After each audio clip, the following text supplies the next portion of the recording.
Get better too because it's lower profile. It doesn't. It's not as thick all the way around. That's what I like about it. Oh, did I tell you? 225. 225 for what? Snatch. Are you kidding me? Nope. You finally snatch your body weight?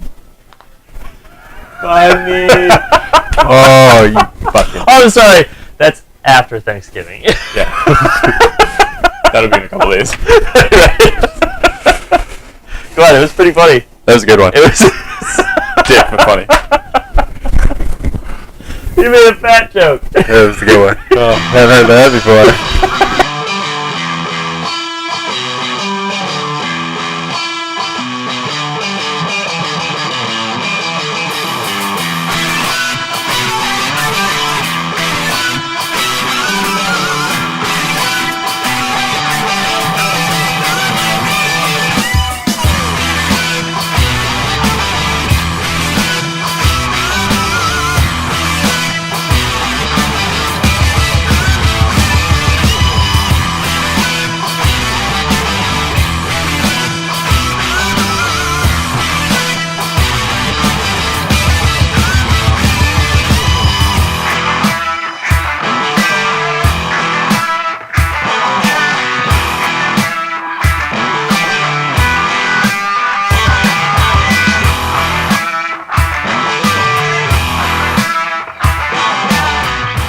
Hey guys, thanks for watching our videos.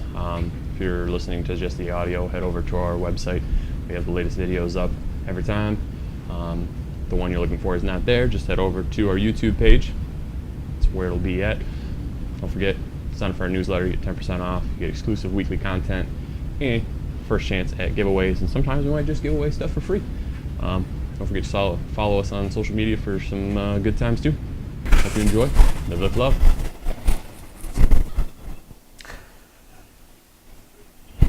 Hi guys. Let's have some fun. Per usual. So, this week, considering it just got cold here in Michigan, which is awesome. Butt ass cold. Yeah, waiting for the snow. Snow makes it okay. We had a little bit. Light dusting. Yeah, but none of it really stay. stayed though. So, I'm okay with snow if it stays. But then when it's super cold, I fucking hate it. It's not my thing. So, we're talking about winter training with runners because most of the time through the winter, runners do not like to run. Either A, they move inside, and most people don't run consistently on treadmills, and they don't do hard training on treadmills, which isn't a bad thing. And then, yeah, most people aren't as stupid as I am to run outside all year round. Not this guy. Nope. Nope. So, different video will be about what to do, some tips and tricks and whatnot if you're training for a spring marathon in a colder area. I mean, if you're in like Arizona, it doesn't fucking matter, does it? Nope. It's the same temperature all goddamn year. Hot. And don't say it's a dry heat. It's bullshit. So, for most people, it's off-season training is what it should be. Meaning that they're not in any sort of peak training for racing, unless you're a track athlete, which is just a whole different ballpark anyway. So for our everyday people who we're talking about, this is a perfect opportunity to focus on a few different things. One in particular, because I know a lot of runners don't necessarily do it, is strength. Yes. You knew what I was going to say, you didn't. What? Took me a second to realize why your handwriting sucked. I forgot you're left-handed. I am left-handed. I thought it's not that bad though, it's legible. It's actually neater than it's actually a lot of my just handwriting. as good left-handed because on chalk, if I write the way I do, I smear it. Stupid. Like yeah, so whiteboards and chalkboards. Yeah. No, I just thought you were going to seamlessly transition when I pointed. Oh. Because you knew which thought we were going in the direction. Right. Never mind. So it's an awesome time, especially if in colder areas. It's going to be a few months worth of shit, basically. Unless you really like cold weather, which then I just hate you anyways. Some people call that snow. Yeah. Not me. But yeah. Even though I'm the fat kid, I still don't like cold weather. You got a few months of that cold crap. But it's a perfect time to get into a strength program. Multiple reasons. First one being, obviously, I want to get stronger. I mean, stronger's faster, stronger's more durable, stronger just means a better athlete. Yeah, strength doesn't equal bulk, equals mass, equals slower times. That's not how it works. No. Unless you're really trying to mass. Yeah. But obviously you're not going to do that. Strength training doesn't necessarily mean... No. Doesn't mean we're going to get Paul size. Because Josh made a fat joke earlier. Dick. And, I mean, the strength program can be, I mean, if you know that you have a weakness between, you know, say one side and the other, like you've got an imbalance between one hamstring and the other, it's a perfect opportunity to take the time to work on kind of building that strength back to equilibrium. Yeah. Use a fancy word. Then also, the main reason for that, which plays into the next one, which is cross-training, is the fact that now I don't have to use the same muscles over and over again in the same pattern, because that's what running is. It's a very repetitive motion.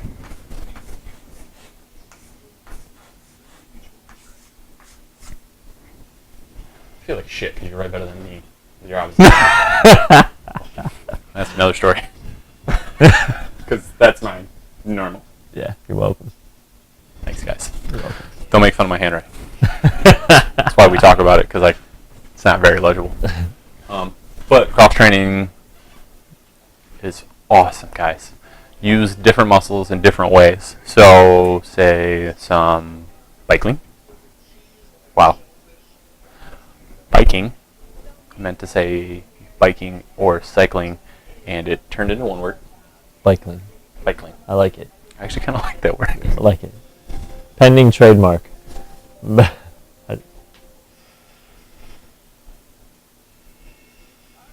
right, we'll get back to you with that one because I want to figure out the spelling. How I want to spell it. Before you can trademark it, you Yeah. gotta learn how to spell it. Cross training. Cross training. Back to the important things. So swimming is also one that I love. I don't know why. Why? Low impact? Better on the joints? Yes. But also because most runners absolutely suck at swimming, first off. But there's a lot of use of upper body, which is not often used for running. So that's twofold. One is to use different muscles, which is awesome. Second part, though, is what people don't really actually know is, so if I use smaller muscles, so my upper body compared to my lower body, to do, you know, similar endurance kind of work, I will actually get a better VO2 benefit. So I will increase my aerobic capacity compared to just using my big movers. So it's like if I use like an arm bike, not a lot of places have them. Right. Just call them arm ergometers because technically it's a leg ergometer for a stationary bike. But you'll see them more in like PT places. But like the rec center that I go to at OU, they happen to have one. But most people don't want to sit on that and do that. So swimming is usually much better. I mean, I enjoy doing it. You don't have to do it all the time, but mixing it up, like doing a day of swimming between strength training sessions and then maybe doing like, I wouldn't say the elliptical, but if you really absolutely have to do the elliptical, that's fine. But doing like, you know, stationary bike, or if you happen to have a road bike, doing that on a stand, it's awesome. Just something to get those small muscles moving. Yeah. In Just your using upper muscles body. in different ways. Yeah. And getting the upper body more involved. What would be a third thing that we could do during the winter? Third thing, Yes. flexibility training. Yes. I like that one. Just put flexi. Yes. Because it's awesome. Flexi. So female runners don't usually have a problem. No. That's because women tend to be more flexible. Men, on the other hand, they suck. And I'm kind of one of them. So Bunch of stiffs. there's a boner pun in there. No. And I'm gonna avoid it. That's why we can't have nice things, guys. It's That's right. But we could Anyways. do yoga. Yep. Yoga is very overrated because yes, you will get some flexibility improvements out of it as well, but there's a lot of breathing techniques which are also very beneficial. Because that's one thing I suck at. So you think it's underrated? Yes. You said overrated. Fuck, I'm an idiot. So it's underrated is what he meant to say. Yeah. I knew what he was saying. You didn't. But it's underrated because of the breathing techniques along with the flexibility. Yeah. Dual benefits. It's a lot harder than people think it is. It's not just like stretching, guys. Yeah, yoga's no joke. Especially if you're not flexible. But everything can be modified. Yep. Find a good teacher. Oh! Correct So you got to work on your flexi.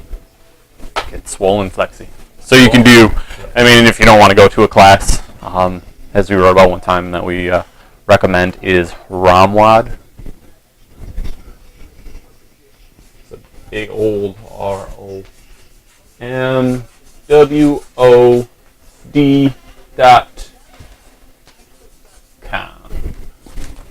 So it's a monthly prescription. Every day is about 20 minutes on average. Thursdays are the Warrior Series. Those are like 45 minutes.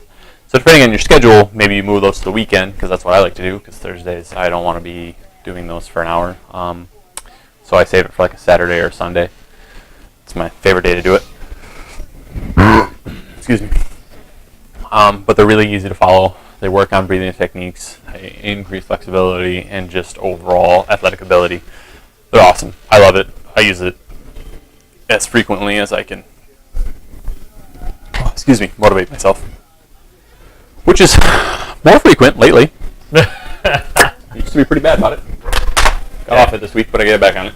So that's one if you don't want to go to like an actual class and be in front of people, you can do it at home. Right. Because I prefer to do it at home.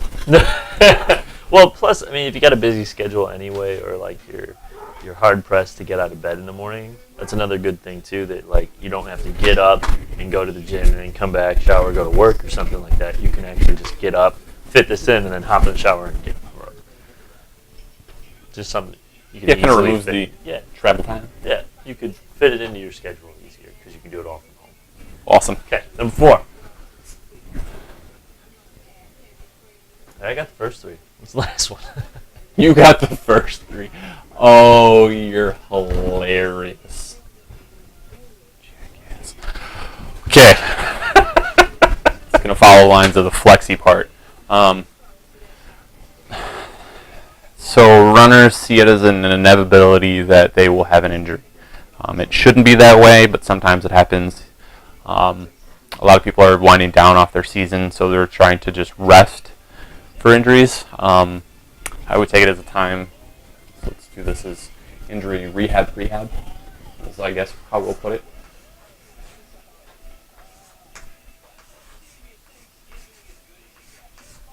Just gonna laugh at you trying to write all of that. Just put it as rehab. So more so in the realm of seeking help of someone, whether that's a physical therapist, which would be awesome, or I would recommend a physical therapist, but if you have to go through like a physician first, obviously do that. But getting it looked at and having someone actually look through kind of some movement patterns, essentially. So if you can find a therapist or professional who is a runner or at least well versed in athletics, but usually runners are better ones to go to because they understand what you're doing specifically, to look and see if you can find any faults and begin to improve things like either muscle imbalances or gait inefficiencies. That way, when it comes to your next training cycle, you can have those fixed and not have to worry about them coming back. So what tends to happen with like tendonitis issues is either there's a tissue impingement, so like me on my left leg, my peroneals, that group gets irritated, but that's because I've got some irritation. I've got some impingement first with my gastroc and my soleus, so through my lower leg on that backside. I've got to work on getting that improved, and that will help relieve some of the strain that happens to go onto those sides. So as I work through that, that'll get better, and that would be something to look at is, why is this hurting? So people with like IT band syndrome, was it just a training surface, or, patellar tendonitis is one that I see often enough at the store, and that one happens to relate more so that usually there's a tracking issue with their kneecap. So it's not tracking straight up and down, it's going a little bit to the side, and usually that's an imbalance somewhere in the quad. So either the inside or outside is stronger or weaker than the other, and then you get an abnormal pull, and then it starts to get irritated. So addressing something like that, which isn't something that you normally kind of get with just a basic strength program. Right. So take a deeper look and find out what's actually causing these injuries. Yeah, I mean, if you're do prone to something them, about it. yeah, if you're prone to them, I mean, it's a perfect time to address those and work on those. Don't keep putting a Band-Aid on it. Find out what the root cause is and attack it that way. Yeah. So that you can prolong yourself in the sport. Oh. Running Yeah. and training. Because injuries should not be something that are accepted. Yeah. And just kind of like, oh yeah, it'll get better, and then I run for a while, and then it starts to hurt again. So I take some time off, and I run again, and it hurts. This is just how it is. Find out why how it's meant to be. You should be able to run without it hurting. So, that's all I got. Yep, it's a good one. I like it. Wrap it up. All right, guys. If you have any questions, comments, concerns, let us know. Leave 'em. We appreciate it. Go ahead and follow us on our social media. I mean, we've got the Instagram. We like to share funny photos and some of our own shenanigans occasionally. I don't lead an exciting life, so it's not usually my stuff. What can I say? I just like to eat food and watch Food Network, which is what I'm going to do now. And then sign up for the newsletter. We're revamping the website, so we'll have that change coming up soon, which will bring a brand new t-shirt, which is my favorite. We'll share the design this week for you guys. I'm not going to give it away. Cool. I like it. So we'll have that one. Next month we're going to do some holidays, New Year's kind of. Yeah, resolution type stuff. How it should look, how to stick to it. Yeah, that stuff all the time, but we're going to get to the root cause. And set obtainable goals.